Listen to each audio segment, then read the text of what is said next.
Good morning, students. So this is the last part of our chapter life process, where we have discussed about nutrition, discussed about respiration, then we have discussed about the transportation. Now the last part of life process, that is the excretion. This is part 1, where I shall be giving you certain introduction about the excretion. Now let us understand what is excretion and how it is different from egestion. Remember, egestion, as we have discussed about into the nutrition process of the whole nutrition in human being, the removal of the unwanted and excess of food from the alimentary canal, that is called egestion. But excretion is something different from the egestion. Here, that is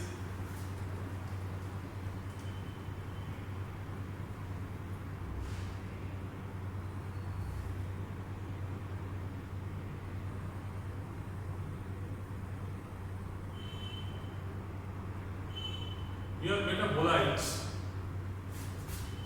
are removed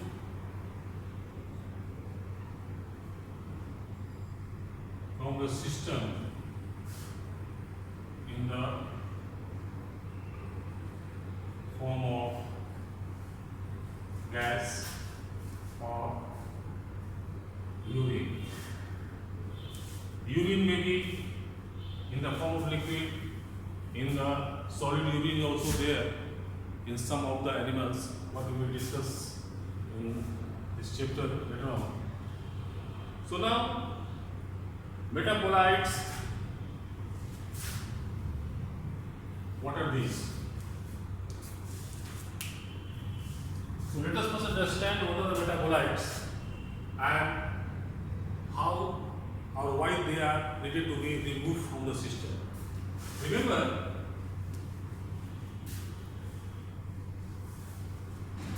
the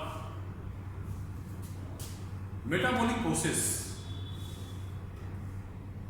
where does it occur? Metabolic process occurs within the cell when, after nutrition, the absorbed food, they reach into the cell for the assimilation, as we have discussed about the assimilation into the utilization of the food. Now, the assimilation involves two parts. One is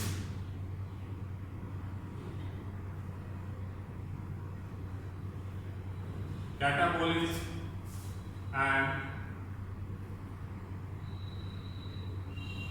anabolism. Now, these two together, they are known as the metabolism. Since the two processes are biochemical processes, naturally, products, what is required, and some of the products, what is not required, they are being formed. So this metabolism consists of the two parts, catabolism and anabolism. Catabolism is a, we can say simply, destructive process in which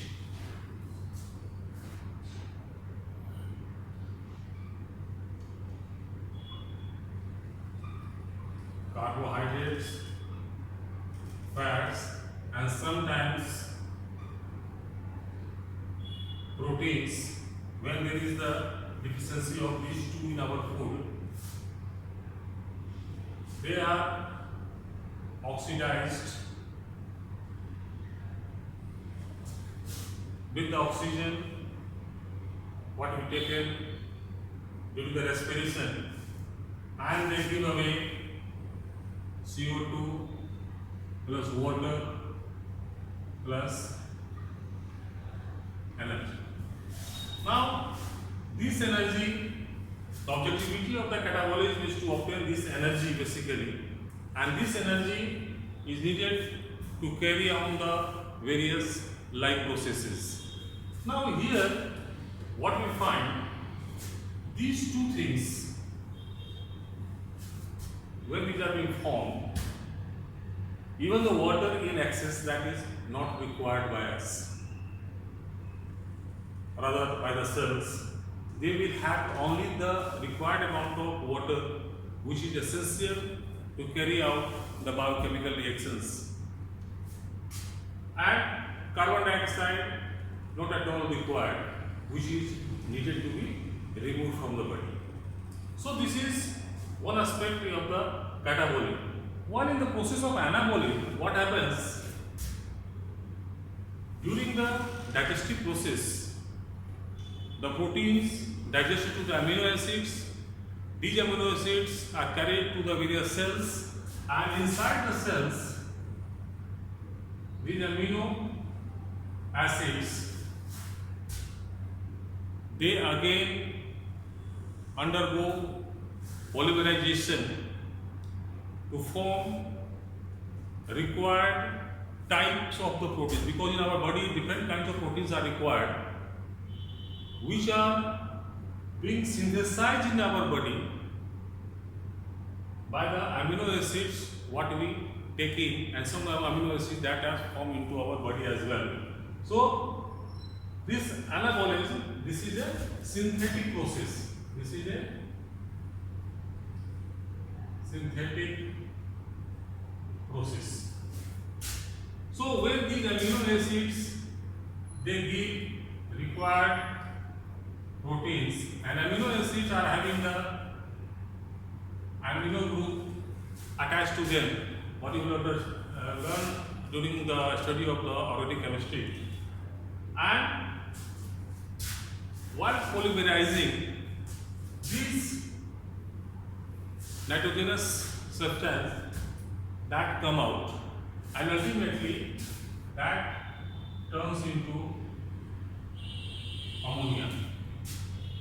Ammonia, this will cause corrosion to the cells, cells will damage, and that's why this is not required in our body.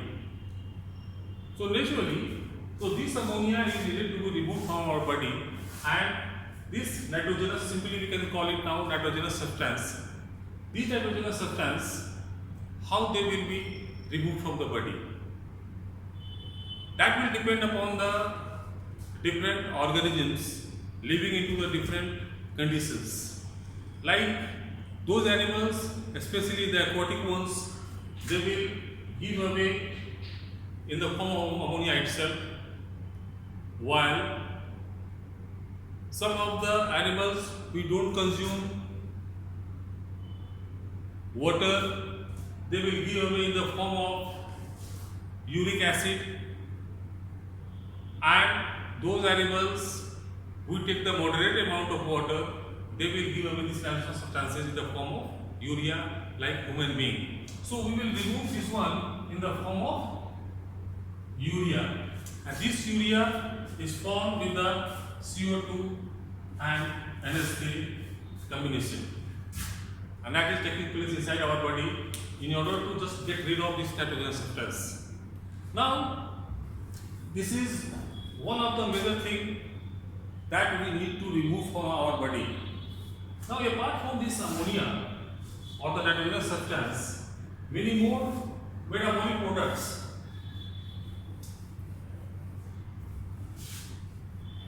like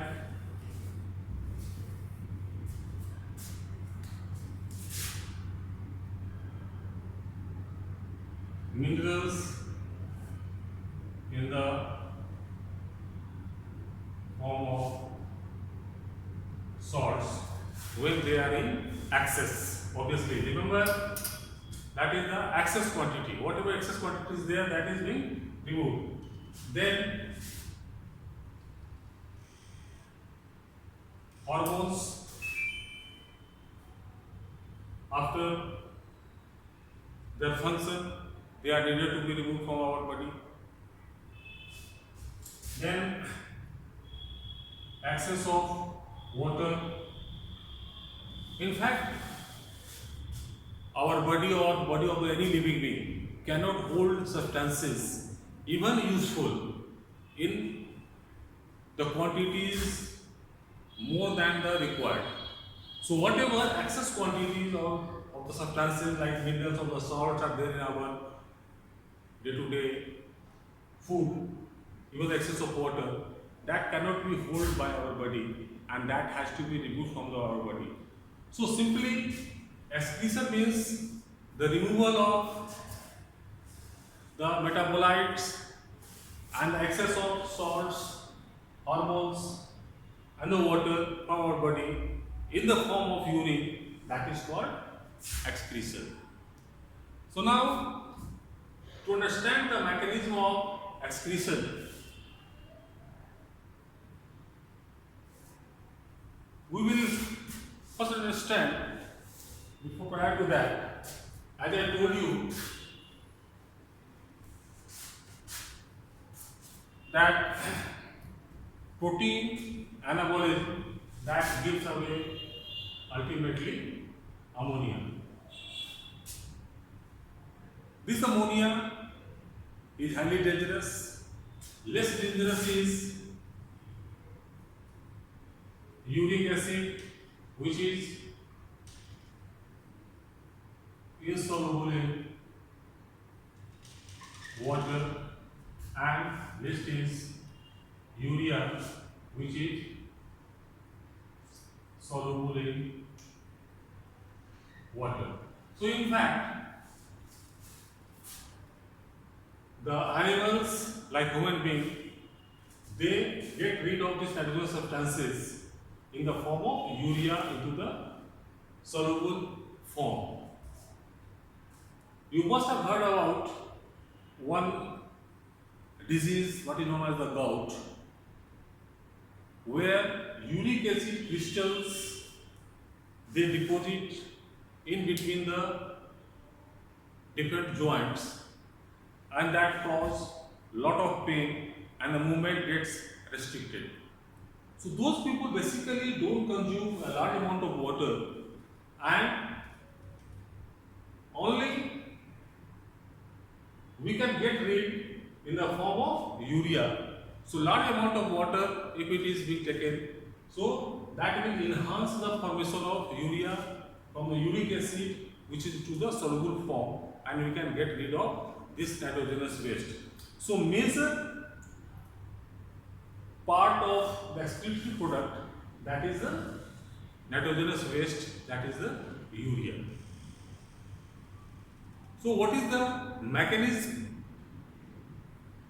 how it is being removed from our body, we will discuss into the next part of this lesson.